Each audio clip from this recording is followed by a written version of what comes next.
corrupción. Y ahora saludamos a la doctora Beata Bogofna, profesora de Relaciones Internacionales en el TEC de Monterrey y ex embajadora de Polonia en México. Gracias por estar con nosotros. Bienvenida. Yari, un gusto saludarte. Buenas noches a ti y a la audiencia.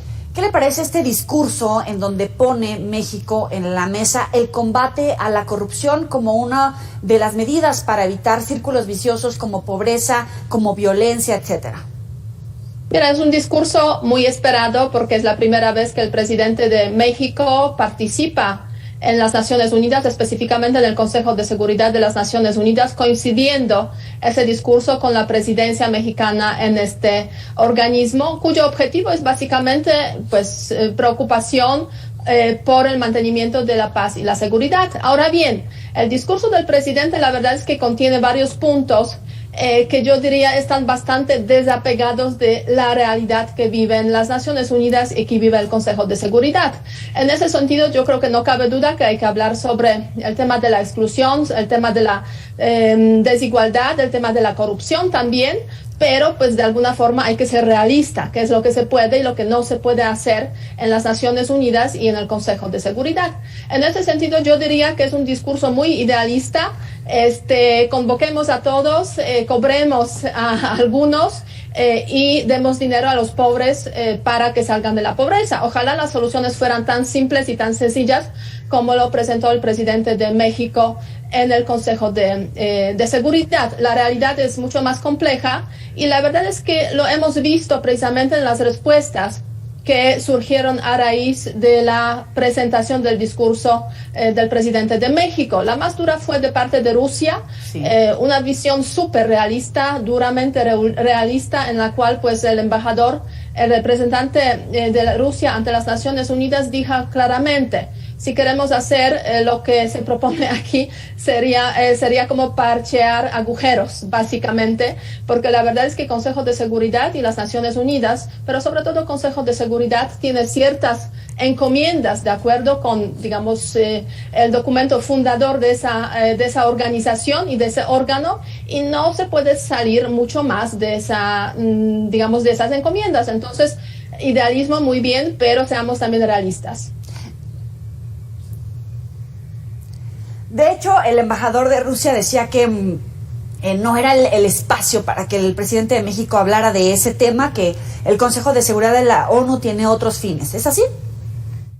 Así es, efectivamente. A mí me sorprendió bastante el tono del embajador de Rusia, porque no olvidemos que en caso de México y Rusia, pues tenemos una buena cooperación en el tema de las vacunas rusas, la vacuna Sputnik, que llega aquí a México.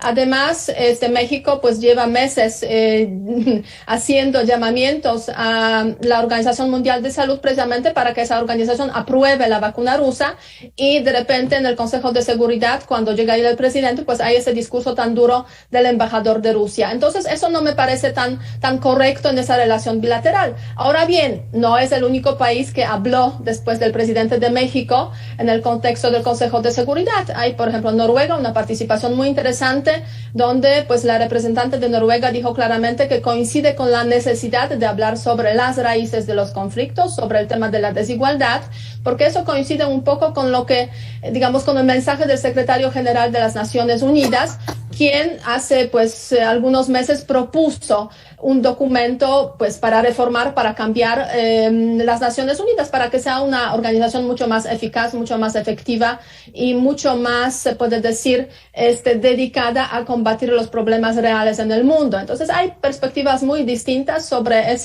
el discurso del presidente de México. No cabe duda que cuando hablamos del Consejo de Seguridad y esa presentación del presidente, pues es sobre todo un mensaje que llega aquí hacia México, porque pues cuántas personas escucharon ese mensaje. Pues la verdad es que en la mesa del debate hubo solamente en esa posición el presidente de México, ni un presidente más los representantes, o sea, a nivel de embajadores de los países que forman parte del Consejo de Seguridad, o sea, no más de 15 personas, se puede decir, más sus asistentes, ayudantes, etcétera, etcétera. Entonces, un mensaje relacionado con la presidencia mexicana. Yo creo que importante que el presidente estuviera allá en Nueva York para presentar, digamos, la posición mexicana al respecto.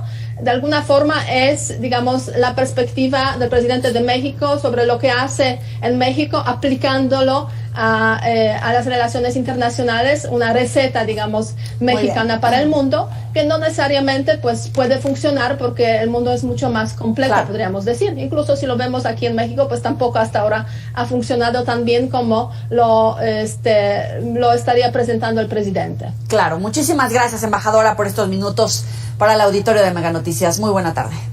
Muchísimas gracias, cuídense mucho, hasta luego. Hasta luego, vamos a hacer una muy breve pausa, volvemos.